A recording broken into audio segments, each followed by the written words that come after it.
Hey, how you doing? Daniel Ruiz Tyson with another Writer's Life. It's Sunday evening. A couple of nights ago, I was talking about some first days at some of the many 9 to 5 roles I've done over the years that were memorable for all the wrong reasons. On my list was the only one of the 10 that I forgot. Maybe an increasing sign of my scattiness. And that was the first day in the particular role where I met the kid. The kid, if you're a or if you were a listener to my Daniel Ruiz Tyson is Available podcast and radio show that ran on Resonance 104.4 FM between 2012 and 2017, you'll know who the kid is. If you don't know who the kid is, the kid was the first friend I mate, the first young friend I made. I think with guys, I don't know how it works for women, but with guys, it's very common when you're a young guy, when you're in your early twenties, to you know probably through a job make close friends with a guy that's considerably older than you. And I'd had a few of those friends when I was in my early 20s, well, to mid 20s. Principally a French guy from Marseille who I have, or who I remained in touch with for many years. And I was always far more comfortable being the younger person in that partnership. To suddenly find myself as the veteran of such a friendship, I kind of struggled with that initially. I met the kid in this particular role. He was training me. The first thing I noticed about him, well, there were two things. One, he had this ridiculous hairstyle, which we discussed the other night when we spoke on the phone. He had a fringe. It was at a weird angle, and he was a good-looking guy. He knew it.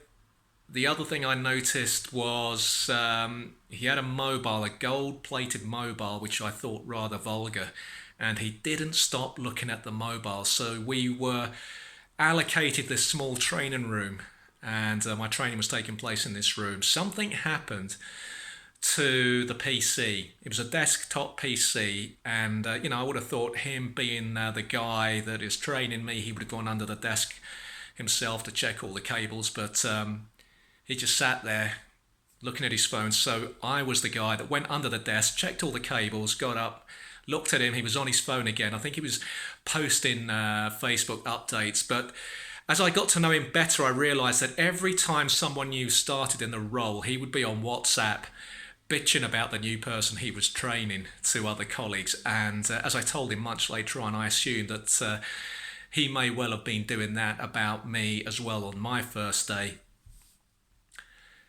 I remember that while we were still in that room, while I was making my notes with the training, he broke my concentration by just asking me out of the blue, Daniel, how soon after giving birth do women get to wash?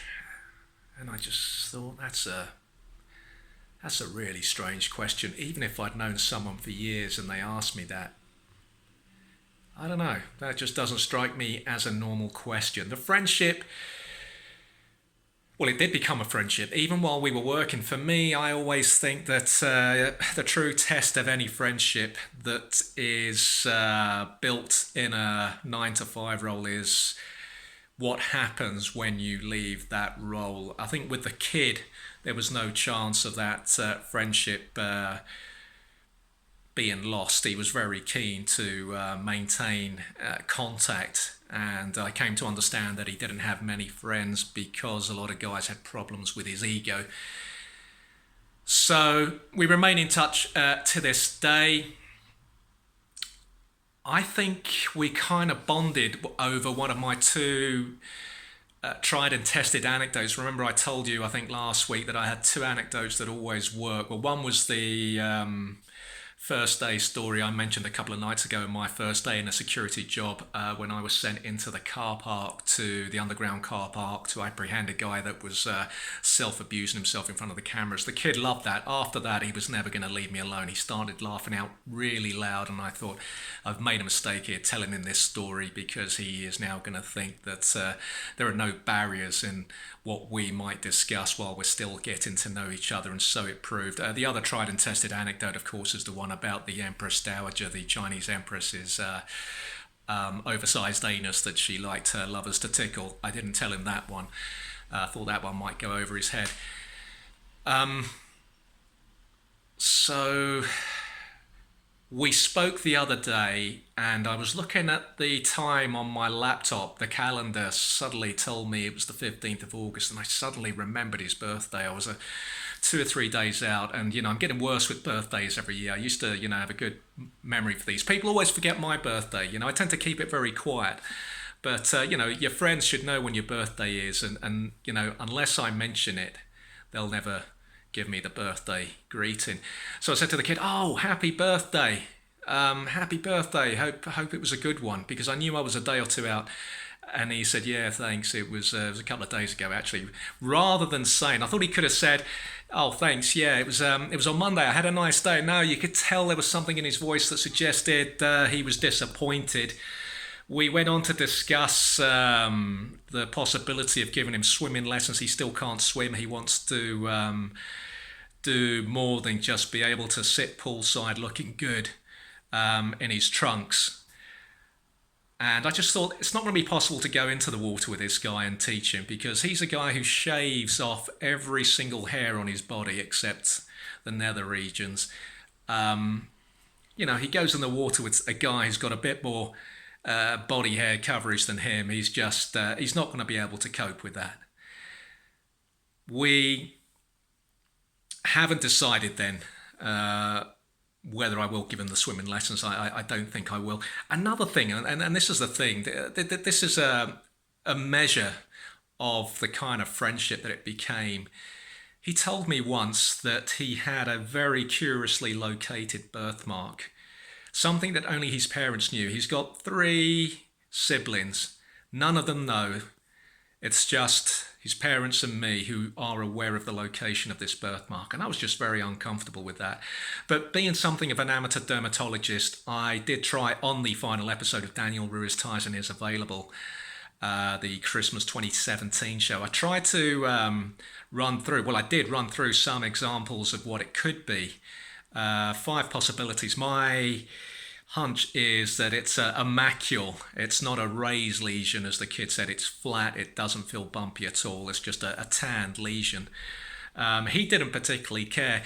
But I asked him the other night, do your parents ever mention the birthmark? Because, you're now 32, you're still living at home, you've got no intention of settling down. By his own admission, he doesn't think he'd be a good dad because of his ego.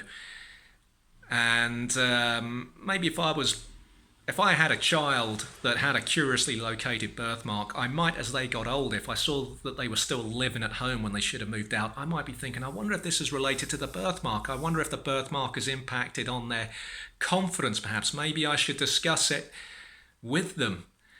But no, the kid says, no, they never discussed the birthmark.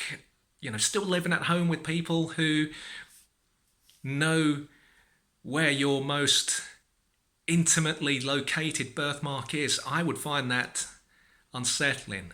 I think if I was the kid, it would be the birthmark, the location of the birthmark, that would perhaps push me into finally living on my own. So that is the relationship with the kid. He's he's a nice guy, heart of gold, very generous, always concerned for some reason with whether I've heard from Mickey Boyd, his nemesis. Every now and then when the kid might, make some generous offer or ask if we can go out for a meal or whatever, he'll say, does Mickey ask you? Has Mickey called you? What's Mickey doing? He's just obsessed with Mickey. I won't shake him off. I think I know that he's a friend for life, and, I could probably do with all the friends I can get, at the moment, given how things are, socially. Will he be one of the guys to visit me in the care home? I don't know. I don't think he will. I think he'll still be in touch, but it'll be messaging. I don't think he'd turn up in his BMW coupe or whatever car he'll have by then to come and visit. That's the kid anyway. Please click the subscribe button if you've liked this video. Share it as well. Bit my tongue there. Hope you have a nice evening. Take care.